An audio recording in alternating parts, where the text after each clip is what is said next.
Welcome, everyone, to this briefing brought to you by the Israel Defense and Security Forum, IDSF.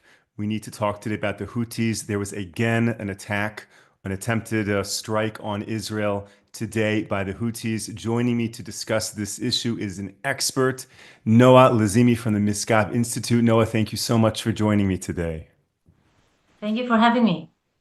It's a great pleasure to have you back. Let's just jump in. We here in Israel tend to view the Houthis as a proxy of the regime in Iran. And it's interesting that it was recently reported that a satellite company linked to the Chinese government has been providing intelligence to the Houthis to facilitate their attacks on U.S. vessels. So, is it possible that what's happening right now in Yemen and the interest of the U.S. to attack the Houthis is really part of a bigger trade war between the U.S. and China? That shouldn't surprise us at all. The Chinese have been supporting the Houthis in various form for a while now. And so there is evidence to show that as early as November 2023, the Chinese provided military components and dual-use equipment to aid the Houthis' attacks against commercial ships in exchange for immunity. And there are other forms of support, less direct ones, for example, by purchasing Iranian oil. In fact, Iran's maybe biggest consumer is China.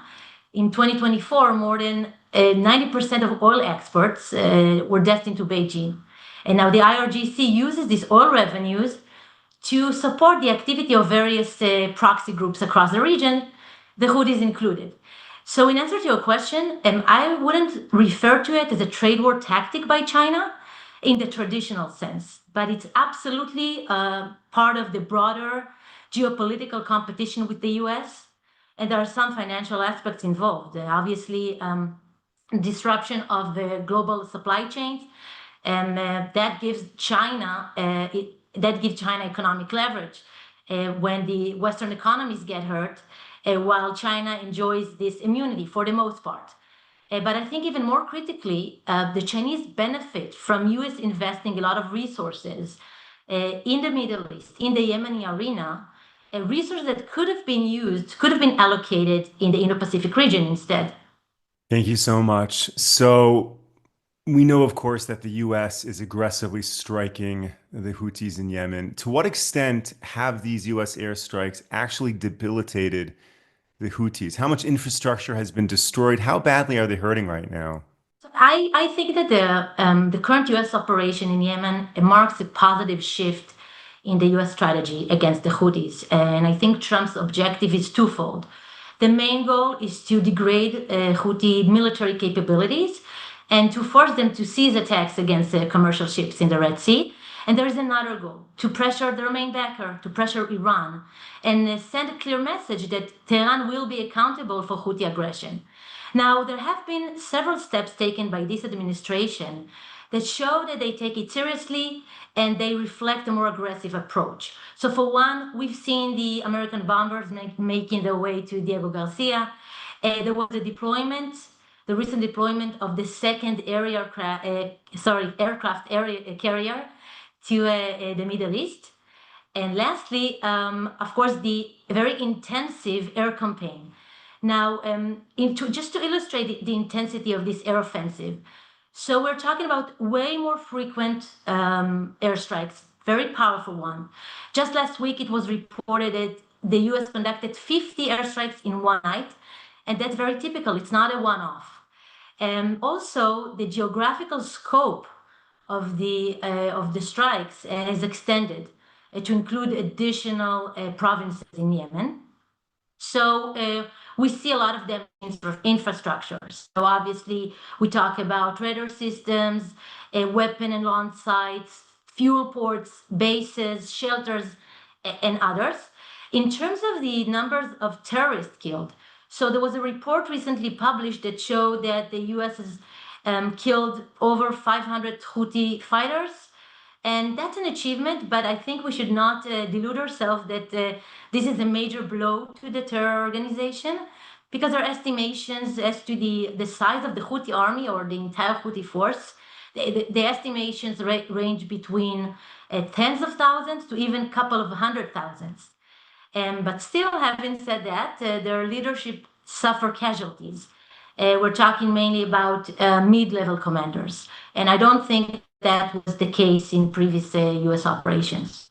You know, when we look at Israel's goals in Gaza, they include to completely destroy Hamas, whereas Israel hasn't ever claimed it wants to, let's say, completely destroy Hezbollah, but rather deter Hezbollah. So, with regards to the Houthis, whether it's Israel's interests or the U.S. goals, is the goal to destroy the terror group or just to suppress it, to deter it? And is that strategy working? Is that strategy working? I think that's a great question. Um, I think we have to acknowledge that there is a determined, consistent crushing of the rebel group taking place at the moment. However, as much as this offensive, the air offensive, is powerful, I don't think that airstrikes can be enough. They only have limited effect. So, in order to win decisively against the Houthis, I don't see any other option but a ground invasion. Now, the US, as far as I know, does not intend to eliminate the entire terror organization until the last Houthi operative, nor does it intend to send boots on the ground to Yemen. However, um, the air offensive has significantly helped the local forces in terms of giving them the boost in their fight against the Houthis. And we've just heard that the Yemeni government started recruiting soldiers in preparation for ground operation on Hodeidah, ground assault on Hodeidah. And now this can be a game changer because the Hodeidah port is the economic and military lifeline of the Houthis, being the main smuggling route from Iran, but also a major source of revenue. We're talking about nearly $2 billion per year. So what I'm trying to say here is that, well, I mean, we should not underestimate the air offensive that is taking place. It has proven effective, but it must be complemented by and coordinated with a ground assault by Yemeni forces. And I will just add one last point that there should be also a coordinated international effort to isolate the Houthis financially. When Trump took office, right after he became president, he redesignated the Yemeni militia as a foreign terrorist organization. Now, the FTO designation is important in the context of prosecuting entities that give military support to the Houthis. You mentioned the need for a ground operation. There have been ground operations in the past, and they have failed. You know, the Houthis is not a new terrorist group. So, what are some of the reasons past efforts to stop the Houthis have failed? And are there any lessons that we've learned that we can apply to today? Definitely. I think we have to look to the Saudi experience. I would just want to remind our audience that there was a coalition against the Houthis formed in 2015, a decade ago, by the Saudis with the support of countries in the region. But that coalition relied heavily on airstrikes, and not only, but mostly airstrikes. So that proved as a disadvantage. But they also imposed a siege, or to say the least, a naval blockade that restricted Houthi access to outside supplies. However, we know that that had to stop because there was a escalating humanitarian crisis, very severe crisis ongoing in Yemen, and under U.S. pressure and the entire international community, they had to remove this blockade. But the bottom line is that the Saudis and the other countries that supported the coalition were not able to defeat the Houthi insurgency. So we have to understand why. I mean, there are many factors. I'll just focus on two of those factors. So one is the massive Iranian support that has been provided to the Houthis. And we're talking about a spy ship in the Red Sea that provides them intelligence to attack other ships. We're talking about IRGC commanders or personnel stationed on Yemeni soil, help them coordinate different operations, and also the formidable smuggling network. Now, I'm not talking just about the Hodeidah and Al Salif ports. These are like the more familiar entry points, but there are other alternatives. So, for example, from Iranian ports, arms are transferred through the Arabian Sea to, for example, the Oman Bay or to Somalia. And from there, they are boarded on these small, rapid boats that make the way to the southern coast of Yemen and then again transported by land. An additional smuggling route is also the one, the land crossing. There is a border with Oman, so there is this land crossing where they move dual-use components or arms in trucks through this crossing and then to Houthi-controlled areas. Now they disguise those components or arms by putting generators and also communications devices. So I just wanted to illustrate that this is a critical element in the Houthi success. Another important factor is the lack of uniform military action among the local anti-Houthi forces operating in Yemen. So people have to understand that Yemen doesn't function as a single cohesive entity. It's fragmented into various zones, each controlled by a different group or tribe. Now, there are the forces supported by the internationally recognized government of Yemen, headed by Al-Naimi, President Al-Naimi, and with headquarters in Aden. There is another additional body, which is very important, the STC, the Southern Transitional Council. They control territories along the southern coast of Yemen. And just to name another important group is the force headed by Tariq Saleh. He's the nephew of late Yemeni President Ali Abdallah Saleh. And his main area of activity is the western coast. Again, there are others. We won't be able to cover all of the forces operating against the Houthis, but because some of them are engaged in disputes, then it's really hard to move effectively. So I think one of the efforts that should be done is also, it's essential that the US and other countries in the region, especially Saudi Arabia or the United Arab Emirates, that are already involved, more indirectly today, but still they're involved. And so obviously to back those bodies militarily, but also to try perhaps to bridge the gaps between some of these groups in order to create a more coordinated and effective effort against the Houthis. No, I very much appreciate you taking all of my questions. I have a question for you, but also for all of our wonderful viewers. So, for all of our viewers tuning in, I want you to share your comments below so that we can really get a sense of what you're thinking, and you can see if your thoughts are in line with Noah's answer to this question, which is as follows. In the last Houthi attack on Israel, Israel did not retaliate, right? Israel was relying on the US to fight the Houthis. So the Houthis send ballistic missiles to Israel, and Israel is silent. Noah, do you think that was the right call? How should Israel respond now that they are being continued attacked by the Houthis? So for all of our viewers, share your comments below. And Noah, let's hear what you think about this issue. Right. So the US basically told Israel, leave the Houthis to us. We will take care of them. It was the beginning of the operation in Yemen. And there's no doubt that there is a lot of firepower in the region and other resources that we mentioned. And the US can definitely and is doing a serious job with the Houthis to suppress the Houthis. However, I do think that now with attacks against Israel, now that we see that they have been resumed with ballistic missiles against Israel, targeting Haifa, for example, and other places, Israel must ask itself, is it wise not to retaliate? So we have to think about how we are perceived, how we can preserve this deterrent image.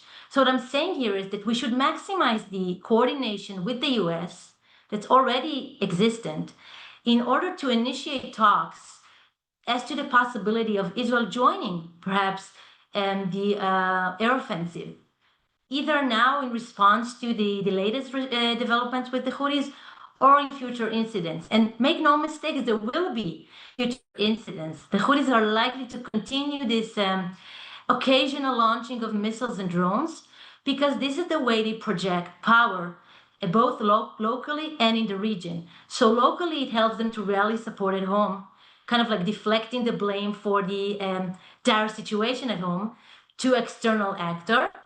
And on the regional level, it also serves them in terms of signaling that they're independent and that they should be taken into account. So this way they stay relevant, they stay involved in with the Palestinian issue, but also with regards to other developments in the Middle East. It has been reported that the Houthis have now formed ties with other terrorist organizations in the region. To what extent are they now independent, and to what extent are they still very much dependent on the regime in Iran? In principle, the Houthis are not a typical Iranian proxy. It's true that Iran has provided them with a lot of support, logistically, economically, militarily, and we mentioned that. And they depend on Tehran. However, they make sure to communicate that they're independent, that they are sovereign, and that they have their own policies they pursue. So it comes in the form of these public messages, but also we've seen over the years that they have developed this quite solid infrastructure for arms production.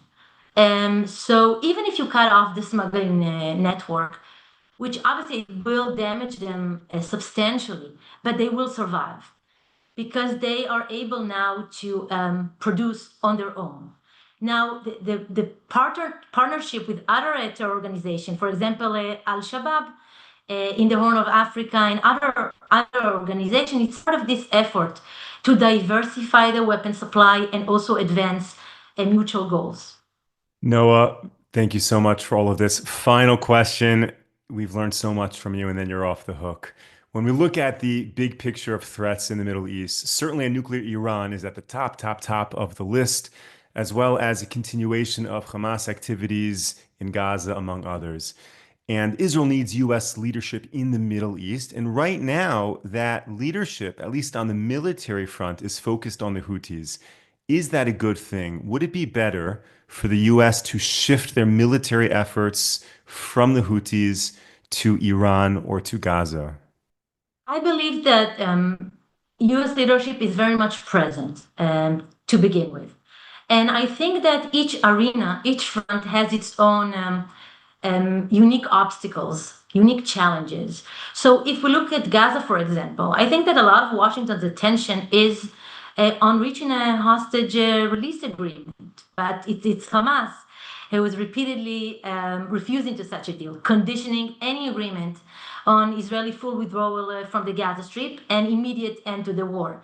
Now, while some people believe that this is a legitimate and even necessary price to pay to get our hostages back, from the perspective of the Israeli government, this is simply unacceptable.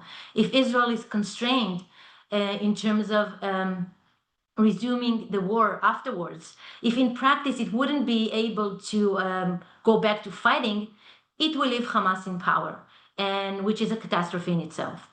And so that's for Gaza. When we talk about Iran, again, it's complicated. Unlike Biden, with Trump, at least the military option is not off the table. But still, we know that Trump prefers a deal at the moment. So he's pursuing a deal that will not allow Tehran to acquire a nuclear weapon. Unfortunately, I'm not convinced that the diplomatic channel is it's the right way to achieve it.